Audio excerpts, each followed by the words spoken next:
Hey guys, this is Charlotte, and you're watching Going In Raw. What's up, it's your girl Sasha Banks, the legit boss, and you're watching Going In Raw. You like that? What's up? This is the most must-see WWE superstar of all time and his lovely, gorgeous wife. Marie. And you are going in SmackDown Live. This is the glorious one, Bobby Roode, and you're watching Going In Raw. Hey, friendo, Steve here. And Larson. And welcome back to Going In Raw, the only Pro wrestling podcast you need to be listening to right here at youtube.com/Steven Larson, and available wherever fine podcasts are. Be sure to hit that subscribe button and the notify bell next to it, and make sure you're always getting your new Going In Raw notifications. We're also available wherever fine podcasts can be found through CastBox and Apple iOS podcast apps, along with all the other great podcast apps out there. Be sure to download CastBox to either your iOS or Android device for free and subscribe to Going In Raw. It's a great way to help support Going In Raw. And, ouch, yeah. We're doing our TakeOver review, Larson. Yeah, today Brooklyn is Monday. 4. Finished watching it this morning, main event. Another solid to great. Yes, another takeover, another awesome show. Yeah, man. The best wrestling happens either at TakeOver or at New Japan. One of the two is usually when you get the best wrestling. Yes, absolutely. Absolutely. Yeah. And this was no different. Let's see here. Is there going to be a point where they can't keep this pace up of putting on awesome takeover after awesome takeover? No, I honestly don't think I don't think they are, because here's the thing: WWE is signing some fantastic. Look at the next year of takeovers. It's going to feature guys like Matt Riddle, Keith Lee, even Ricochet, even Donovan Dijak if they ever let him do some stuff. Ricochet. I don't know when the Undisputed Era is going to get called up, but they might be around for a little while. Exactly.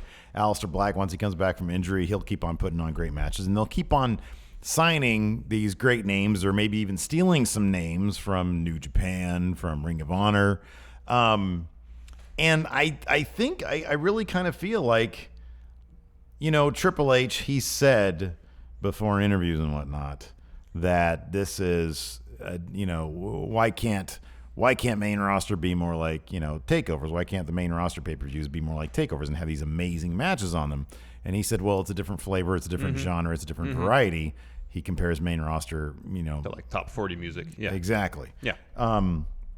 So I think I would just speculate that the schedule for NXT allows them to put on matches like this in the way that main roster doesn't. And I honestly think that Triple H sees NXT, because it's under the WWE umbrella, as WWE's sort of essentially indie promotion. They're indie promotion, but more than that, sort of their. I'm trying to think of a good, food or drink metaphor. When you have something that is Yeah, I know what you mean. But it's not for everybody. Like WWE main roster Corona Premium is or like whatever. Outback Steakhouse. Yeah. But then NXT is like their boutique steakhouse. Yeah, exactly. And so it's like a fine dining establishment. For anybody who wants to complain about WWE's lack of oh wow, fantastic wrestling, it's like, well, we have 5-star matches on takeovers, and that's WWE. Also, the pure wrestling matches on SummerSlam were across the board pretty darn good. The SmackDown ones were great. Yeah. That's what I mean. When you have Daniel Bryan in there against The Miz, pretty damn good. AJ Styles versus Mojo, pretty damn what good. do all those matches have in common? They gave them time to tell the story they wanted to tell. Seth Rollins generally puts on really good matches. So we have that in WWE. It's just these takeovers, man, they put on some. I mean, here's my thing. I think if AJ and Samoa Joe had gone 5 more minutes to a clean finish, I think that probably could have been. I mean, I was fine with the DQ finish. You're setting up more story, but I think that could have been. I think that was on pace for being just a, 4.5 stars, something on par with TakeOver. Yeah.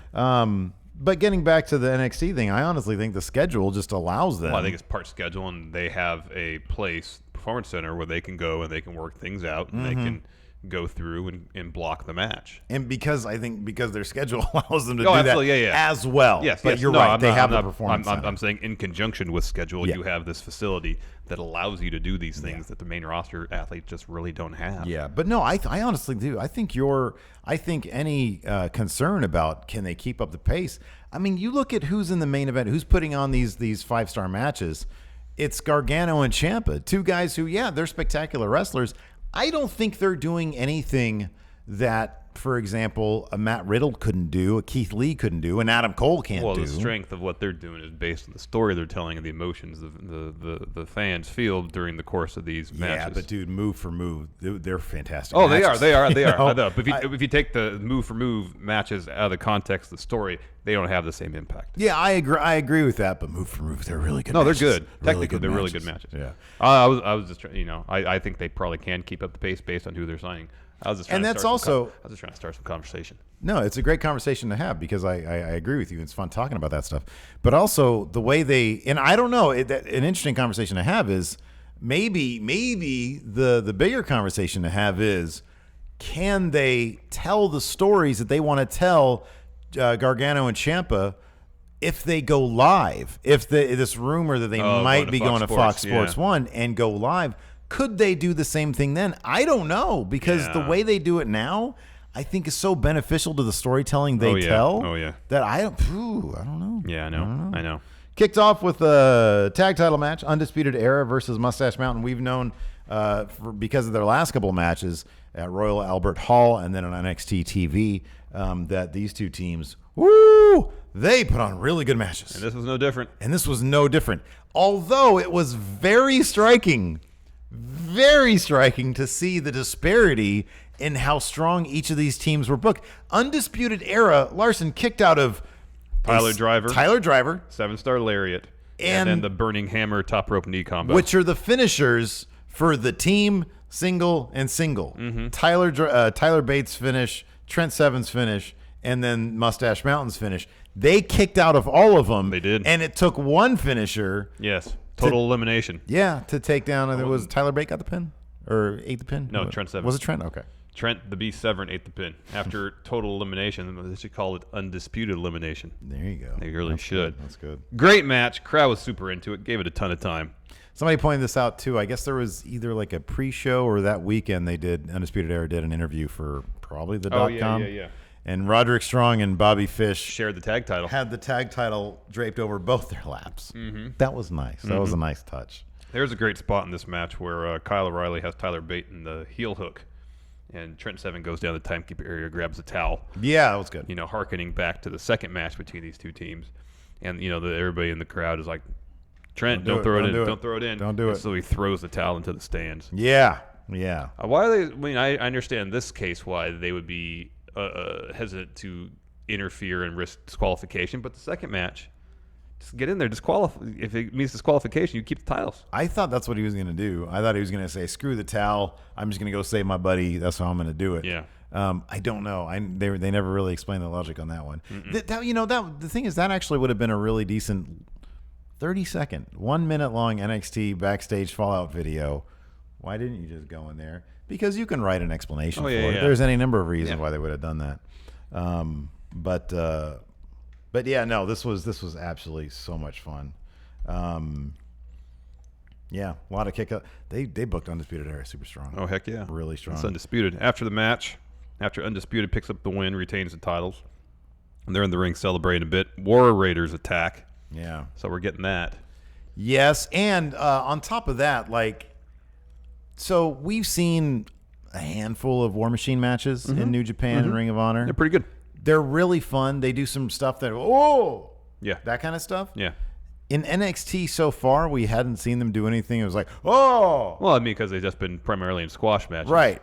But here, when they threw Kyle O'Reilly. Oh, he had the pop-up power slam. Really high up in the air. Yeah. That crowd went, oh, God. Yeah, that was some height. And then Hansen went up and did the top rope, leg drop thing or whatever he does. Yeah. Oh, and that was cool, too. So it gave the crowd a taste of what really they can do. Yeah. This is going to be an interesting feud because Undisputed Era are supremely over. That crowd, both in Adam Cole's match and Undisputed Era's match, We're firmly behind Undisputed Era. Firmly. Even against Ricochet. I was legitimately surprised. Yeah, I was too. Because that crowd was firmly behind Adam Cole. Yep. When Ricochet won, nobody booed because everybody loves Ricochet. Yeah. That being said, the crowd was kind of underwhelmed with his victory.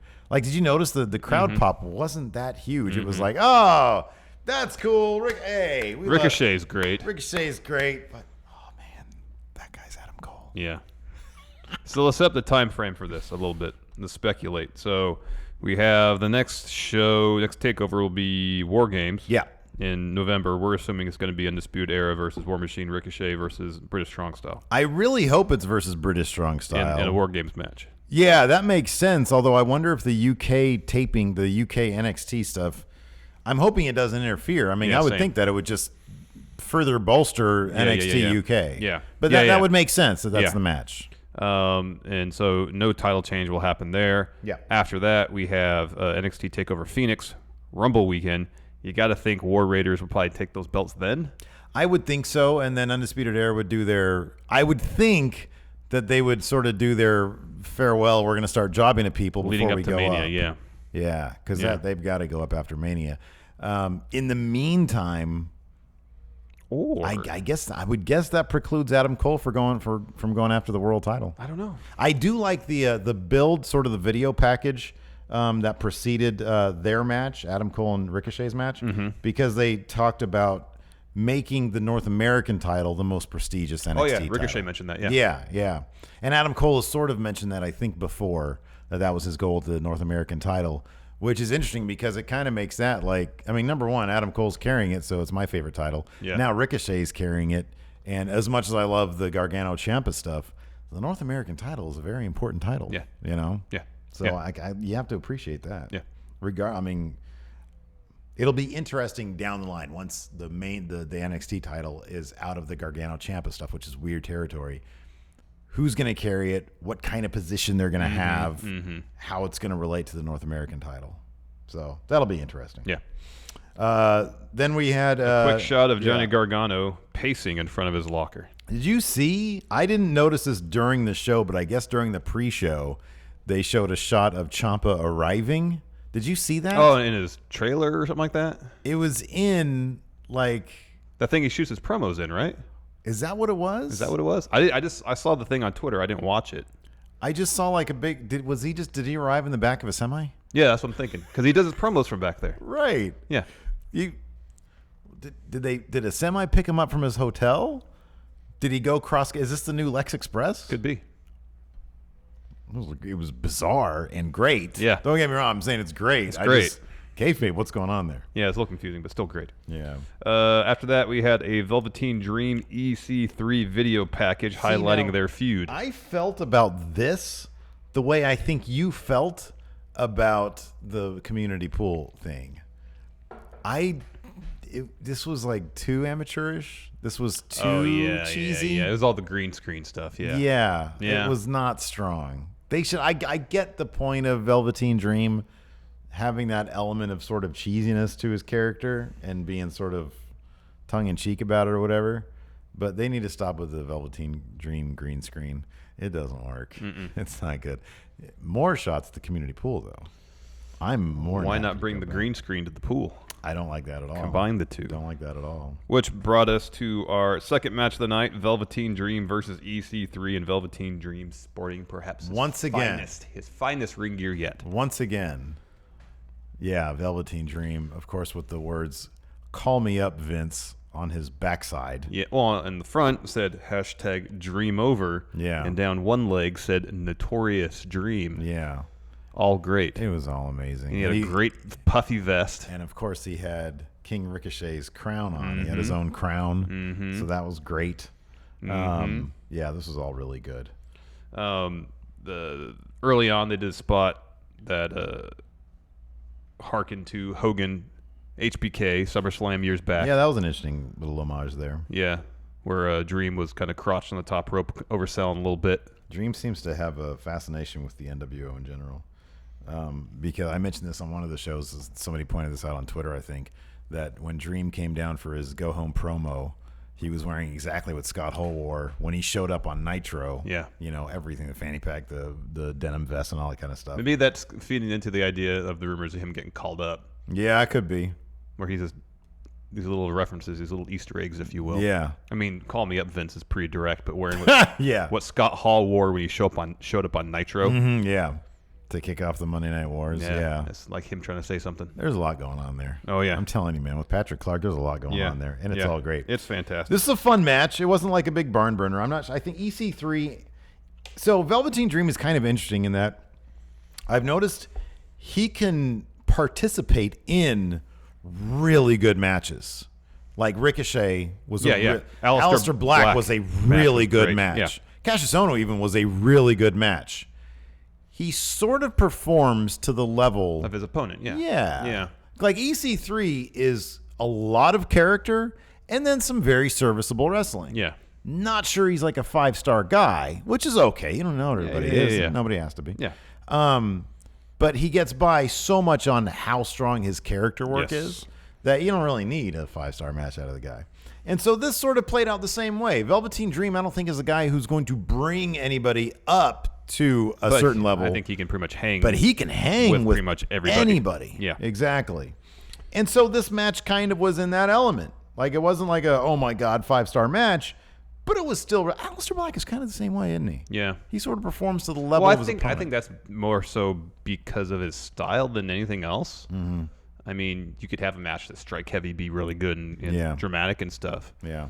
But and he's done some mat-based stuff, but I just wonder if your style is kind of one-dimensional. Yeah, sure. If it doesn't allow you stylistically or from a storytelling perspective to do different things when, the story beats may call for it. Like Gargano and Ciampa can do a lot. Yeah. A lot of just variations, and stuff. But then you look at Kenny Omega, and he's pretty, like half what he does is running knees. Yeah. Yeah, but then he can also do a lot more. Yeah. You look at him, mix it up with any number of guys, and it's like, wow, he can hang with anybody. Yeah, sure. Yeah, he can do a lot more, but I'm just saying. I wonder for Aleister Black at what least. He does is running knees. Oh, it's great. It is great. Because he's got the pleather pants, so when he slaps it, it sounds like a shotgun's going off. It's great. It does, yeah. It's fantastic. Anyways, kind of the turning point in this match. They're out on the outside brawling. Velveteen Dream hits a twisting DDT on EC3 on the foot of the ramp. It's one of the moments in the show where I said, "Oh, yeah," because that looked bad. Ooh, yeah. It hurt. Yeah. Still some back and forth after that. At one point, Velveteen Dream hit a super kick on EC3, busted him open. And I was reading there's pictures on Twitter. His eye was pretty much swollen shut. He was bleeding a lot. Ugh. We haven't heard anything about the nature of the injury. Yeah. I mean, if it's something serious, that'd probably preclude him from being called up right away. I would think so. Yeah. But at the finish, saw them brawling on the apron. Velveteen Dream hits a Dream Valley driver on the apron, goes to the top rope, hits Purple Rainmaker off the top rope onto EC3, laying on the apron still, pushes him back in the ring, gets the 3 count, picks up a win on a takeover. Yeah, that's great. Huge that was for the Dream. Super needed for him. EC3 didn't need this win at all. We both think that he's sort of just somebody's not seriously hurt. Yeah. He's on his way to Maine. I would hope that we would have heard by now if it was something like what Austin Aries had during his time. Oh, a broken orbital bone? Yeah. Because those are nothing to mess with. No, that takes a while to heal up, too. Yeah. But it wouldn't surprise me if he was out for a couple months. He might just go straight to Maine after that, Next, Matt Riddle. It's official. Bro. People marked out for him. Heck he had a man. suit and, of course, a snapback. Yeah. He looked great. Looked very happy to be there, as he usually looks whenever he looks happy pretty much all the time. Whenever he's anywhere. So, that was great to see him. It was great to see that he got a really good reception. Apparently his girlfriend his wife said, I saw some pro wrestling sheet, that the NXT offer only came after New Japan expressed interest. Yep. Sure, that's not coincidental. Leverage. Yeah. After that, we have a shot of Ciampa staring at the NXT He's title. Kind of caressing it a little bit too. Yeah, my baby. After that, we had a really fun Ricochet versus Adam Cole match for the North American title. There were a lot of really, really great moments here. The story here, Adam Cole just yelling at Ricochet, telling him that how special he's not. Yeah. You're not special. That's what he's not special. But man, Adam Cole, he's such a. These two obviously, have a lot of history going back to the Ring of Honor days and New Japan and stuff like that, and PWG, of course. Ricochet was on in Ring of Honor. Never. Yeah, no. So they go back to New Japan and they go back to PWG. They probably didn't face each other in New Japan, maybe in PWG. Yeah, because Adam Cole's only in New Japan for a bit. Fine, erase what I just said. They fought each other in PWG quite a bit, I think. Maybe. Probably. They both spent time in PWG. That's fine. That is confirmed. That I can confirm. Ricochet. They versus in Adam the Cole. recap package for them, they replayed that bit where Adam Cole super kicked Ricochet when he was doing a top rope move in the North American title ladder match. And that played a huge role in this match because Cole tried a similar spot here. First time, Ricochet caught it. Second time when Ricochet was doing kind of like a lion salt. Oh, man. Yeah. Adam Cole kicked him right in the neck. Ooh, this sounds cool. Matt What? Sydal versus Ricochet versus the Young Bucks. PWG. Oh, yeah, that's probably great. Adam Cole and the Young Bucks versus Ricochet, Matt Sydal, and Will Ospreay. Ooh, that's probably good. Adam Cole versus Brian Cage. Nice. So, yeah. Did they never wait? They had to. Have No, fought yeah, PWG. it was a match with him and the Young Bucks, Adam Cole and the Young Bucks against. Yeah, no, it's right Ricochet, here. But Sydal. just like single Oh, wise. I don't know. So that was awesome. Great spot. Yeah. Adam Cole followed up with the original last shot. Yeah. The neck breaker goes I for love the that pinfall. bit. I Yeah, know. that bit was fantastic. Goes to the pinfall. Ricochet because kicks there out. was such an urgency to it. Yes. And it was like, holy crap, he kicked out of all that. Yeah. Yeah, that was great. Yeah. Another point, Ricochet ducks the last shot, gets a move off on Adam Cole. Adam Cole rolls to the or Ricochet goes to top rope, goes like he's going for the 630. Adam Cole rolls to the apron, does a slow roll. Ricochet runs, hits a Hurricane Rana off the apron onto the floor. Yeah. Ow. Yeah. Gets Cole back in the ring, hits 630. New North American champion. So what happens after this? They'd probably just go to War Games, right? Ricochet and the War Raiders. Yeah, this feud continues. Still, this is going to be fun. Once Adam Cole is out of his comfort zone, lost his title, not happy anymore. He's a desperate man now, Yeah, and that's undisputed. and that's undisputed. But, I mean, that's good. That's sort of how I saw this going in the first place because it's like, Yeah, in hindsight, where I would totally should have picked yeah, Ricochet. like where would Ricochet go from here if he didn't win this? And where would Adam Cole go from here if he didn't lose it? Yeah. You know? Yeah. So, yeah, this was pretty obvious. Next up, Kairi Sane versus Shayna Baszler. This was a bit surprising. The outcome. Yeah. I mean, I guess, but it'll probably make sense come. We're recording this before Raw. Yeah. So Yeah. I'm sure once Raw is, it'll probably make sense. Like, I'm not sure. I look at things and how cool they could be, and I think it just would have been cooler if Shayna kept the title all the way through Survivor Series If they do the 4 Horsemen versus 4 Horsemen and did match, yeah. double duty. Yeah. Man, Agreed. that would have been cool. Agreed. I thought that would it have would've been really been neat. Yeah. I mean, yeah, that would have been fantastic. Early on, Baszler was working over Kairi Sane's leg, twisting it in all sorts of awful positions. Yeah. Stomped on it at one point. Yeah. Yeah. Yeah, it looked pretty nasty. It did look nasty.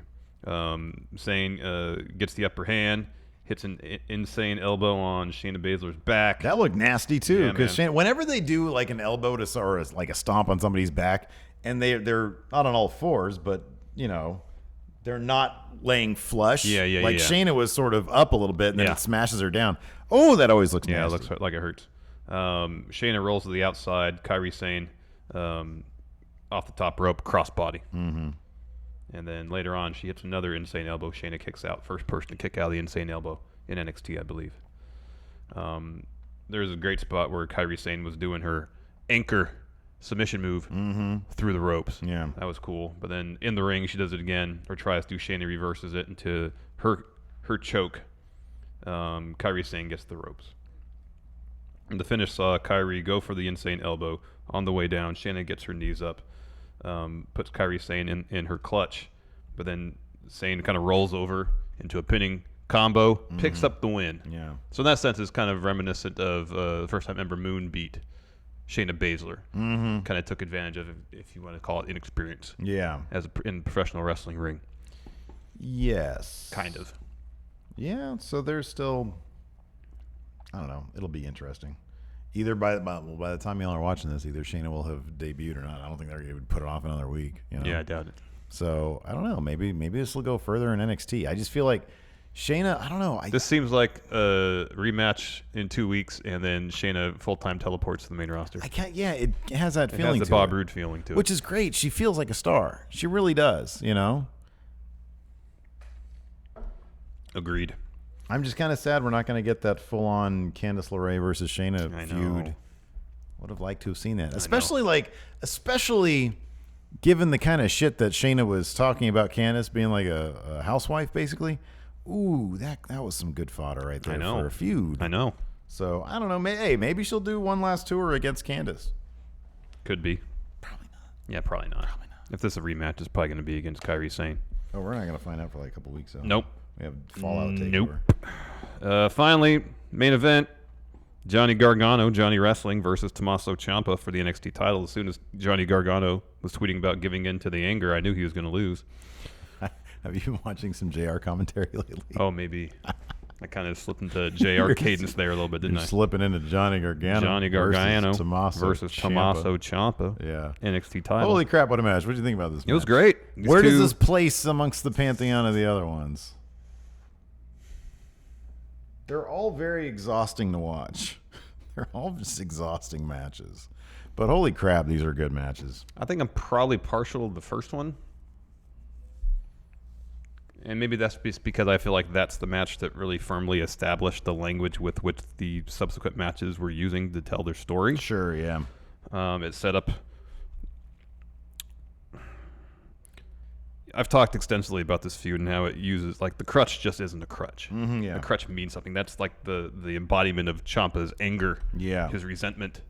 And to see how it was employed here was effective. But I think I kind of liked the first match because it established all that, established the symbols which they were using to tell the story in subsequent matches. Yeah. And now it's just how, okay, we set the audience expectations for these things to happen. How can we subvert those expectations by employing these symbols and metaphors in different ways? I think so the wrestling in this match is fantastic. Oh, fantastic. The spots were great. They were brutal. Everything was very physical. I think it's just difficult. It's a tall task understanding Johnny Gargano as a heel. Because here's the thing. The story of this was basically Gargano turning the dark side. Yeah. Literally, his ring gear. He came out. He wasn't happy. He wasn't His logo was different. His logo was different. Really clean, kind of like wink face. It was all, kind of like grungy and it had like a mean face on it. Yeah. He immediately started the match with like dirty tag bell rang. Exactly. Ran over to Ciampa, started punching him in the face. And then, of course, in the end, that ended up getting the best of him when he tried to, destroy Ciampa with his knee. Yeah. And Ciampa ducked, and he went over him, and rather than just accepting a win, he wanted to punish Ciampa further. Right. Yes. Exactly. The meat of his match as a heel, as turning to the dark side. Probably this is nitpicking because this is a freaking amazing it's really match. good. It's a really good match.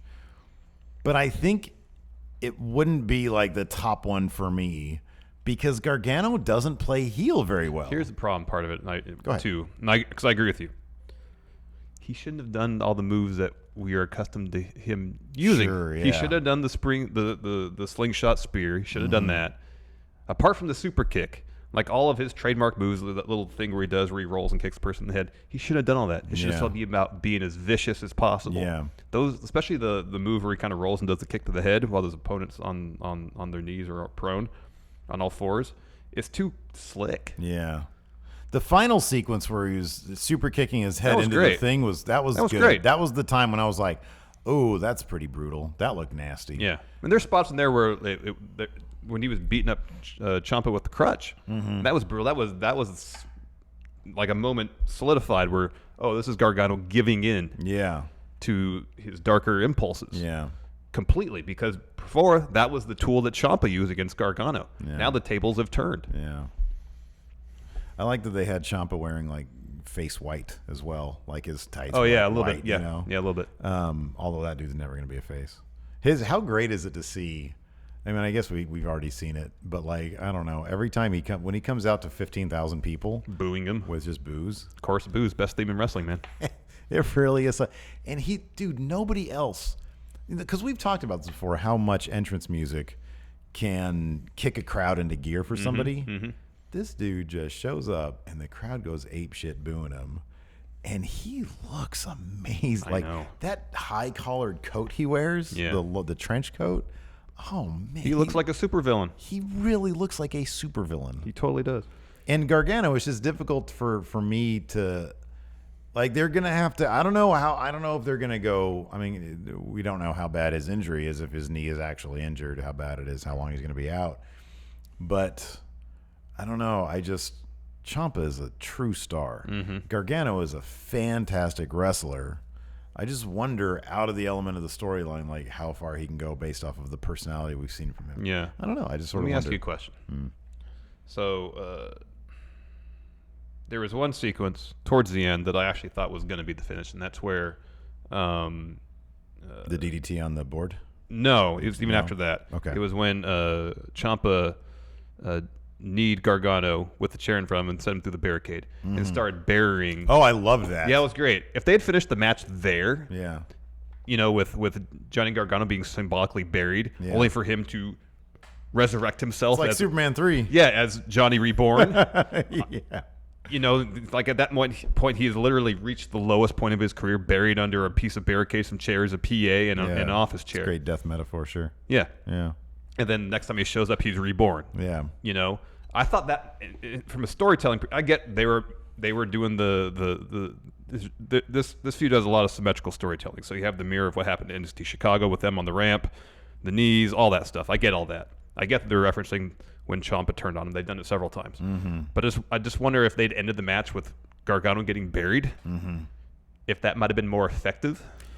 Maybe if they had, it would have been. I'll put it this way: it would have been pretty devastating to see, and almost kind of pathetic if they had done that, but if they had executed that burial up on the stage to further extend, you know, the They mirror still metaphor have stuff. the stuff on the stage, but yeah, then you know maybe when Gargano goes for that knee at the end, Ciampa ducks, Gargano hits the road case, orchestrate it so they can have a similar thing where Ciampa starts throwing a bunch of crap at him. Yeah, I think that would have been the most effective ending. And you have to wonder exactly what the plan was, because Triple H indicated that they had to change the ending somewhat.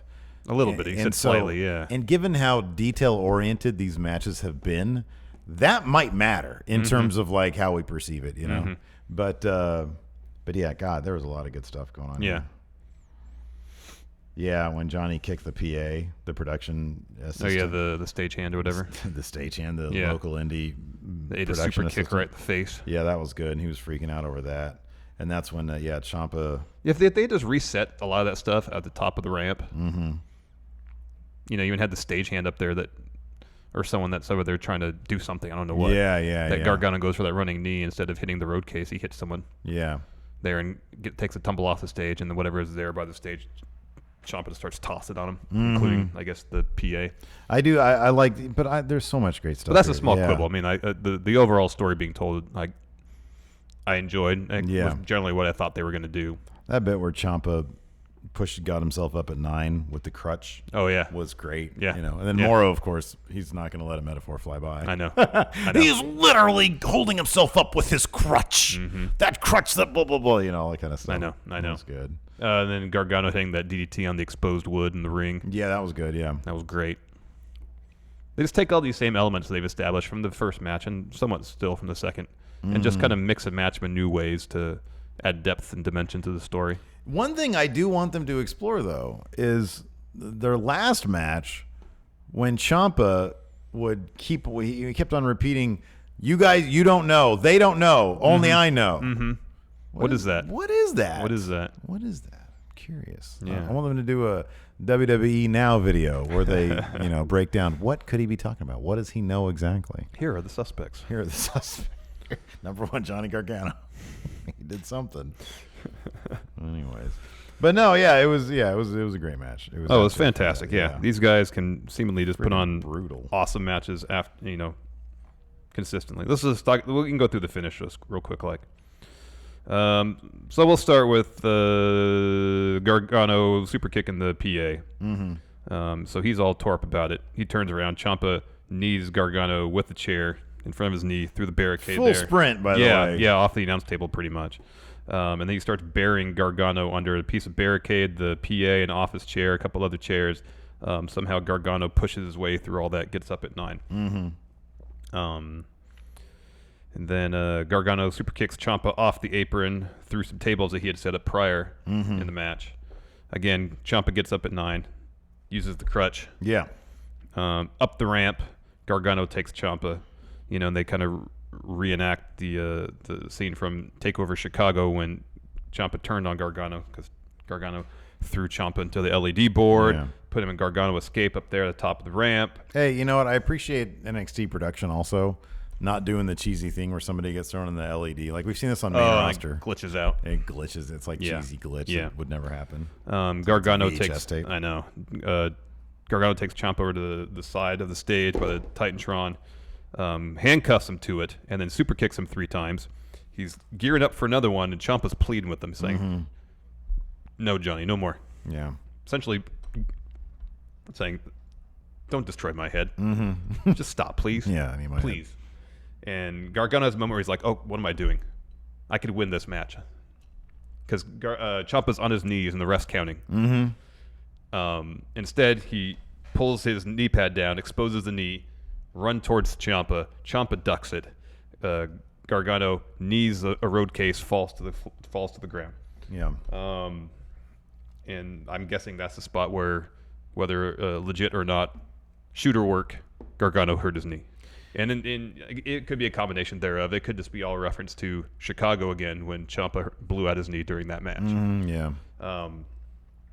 So they're both down. Rest counting to 10. Right at 9, Ciampa slides off the ramp, stands up. Was that supposed to be? Because it's sort of, they're on a long shot when he slid off. I mean, it seemed the entire thing seemed to be just pure exhaustion at that point. But I didn't know if that was supposed to be. I mean, I'm guessing that it was intended in character kayfabe for him to slide off and be standing there because like the handcuff is kind of keeping him up. Yeah. And I didn't know if that was supposed to be he's so exhausted that he sort of rolled off of it, not cognizant of what's happening. Yeah. And he just ended up sitting there like that, and he's still sort of awake. Yeah. But it would be kind of interesting because there's kind of a difference there. Is he actually doing that on his own power, or does he just, because of where he's positioned, fall off, and he happens to be on his feet? I mean, he didn't have to do anything. He could have. They both came in count to 10, and Ciampa would have retained the title. Yeah. Well, yeah, no, exactly. But they did make the point of having him on his feet, so there's no, there's dispute, no question there. Yeah, exactly. That's undisputed. That is undisputed. Every time they come out, I love it. Oh, the best. Every time that music plays, it's the most joyful. When is the last time a group that's supposed to be heels has been so damn charming? And every time I see Adam Cole do his Adam Cole Bebe thing, and the 15,000 people, whatever it is, 13,000, whatever it is, just in unison, euphoric, do it with him. Even when it was Kyle O'Reilly and Roderick Strong, and they do their display in the middle, and that's great. And because they both did it this time. They both did it with the boom. Yep. But no, when they go to the middle and they lay the title down and Roderick Strong does this, the crowd goes baby. Yeah. Because they're used to it as a group. Yeah. Oh man. Fantastic. They're just the best. NXT is just a joy to watch. It is. It really is. It's really like is. my favorite freaking wrestling right now. It's so good. They can do no wrong by my No wrong. eyes. So, yeah, we're going to get a NXT Fallout. TakeOver Fallout episode next. Couple matches, a lot of recaps. Maybe some behind-the-scenes stuff. So I know, a lot. So I know we're going to get Bianca Belair versus Deonna Purrazzo. I know they did that at TakeOver. And also, shoot. Oh, it's Pete Dunne and Zach Gibson. Yeah. That should be good. Yeah, that should be really good. I haven't heard any reports about it, but holy crap, that should be really good. Yeah, the match at the United Kingdom Championship Tournament was good. But they're going to have Zach Gibson lose twice to Pete Dunne. Uh-huh. Oh, man. Doesn't that bode ill for Pete Dunne? It doesn't mean he's just going to be in NXT UK for a while. Like, who's going to beat that guy? Spoiler alert, nobody's beat him in the friggin' on the first NXT. Oh, we got a promo for that, too. Oh, yeah. It was kind of a whole lot of nothing, but... Yeah, I don't know who on the roster in NXT UK is going to be him unless they put the belt on Trent Seven or Tyler Bate. They seem to be pretty firm as a trio now, though. Yeah. They're probably going to be at that War Games. That's going Yeah. to be awesome. Yeah, that's the thing. They've kind of dug themselves into a hole because they made huge stars out of all three of those guys. I know, but they haven't invested the time, or they haven't had an opportunity to invest the time in building up really anybody else. Well, they have. Yeah, Pete Dunne has such a head start on everybody else. How long would it take to build up somebody big? Or it's going to take someone huge that's already out there. Like if they bring Neville. Yeah, right. Yeah, that'd be believable. Yeah, I love all the Twitter wishful thinking that it's going to be Neville, the guy that took out Aleister Black. Oh, that'd be great. That'd be interesting. Yeah, you think he'd want to go back to NXT? If it gave him an opportunity to do something more than he was doing on 205 Live. If he wants to showcase like really, really good wrestling, if he wants to be a part of that. I don't know. Something tells me he'd be like, "What? What? No, what? No. I'm supposed to be the main attraction." Although, NXT does better in terms of viewership than 205 Live. So in terms of exposure for your skills. Yeah, no, I don't think. I think. I But don't think he would do either. But I think that he'd probably prefer to go to NXT. Yeah. Yeah. Wouldn't that be funny if his time away from the WWE was simply a contract walkout? Like Drew McIntyre left for 3 years, honed his abilities, became a true man, came back. Neville walks out, then comes back up through NXT. Yeah. When's this call up going to happen?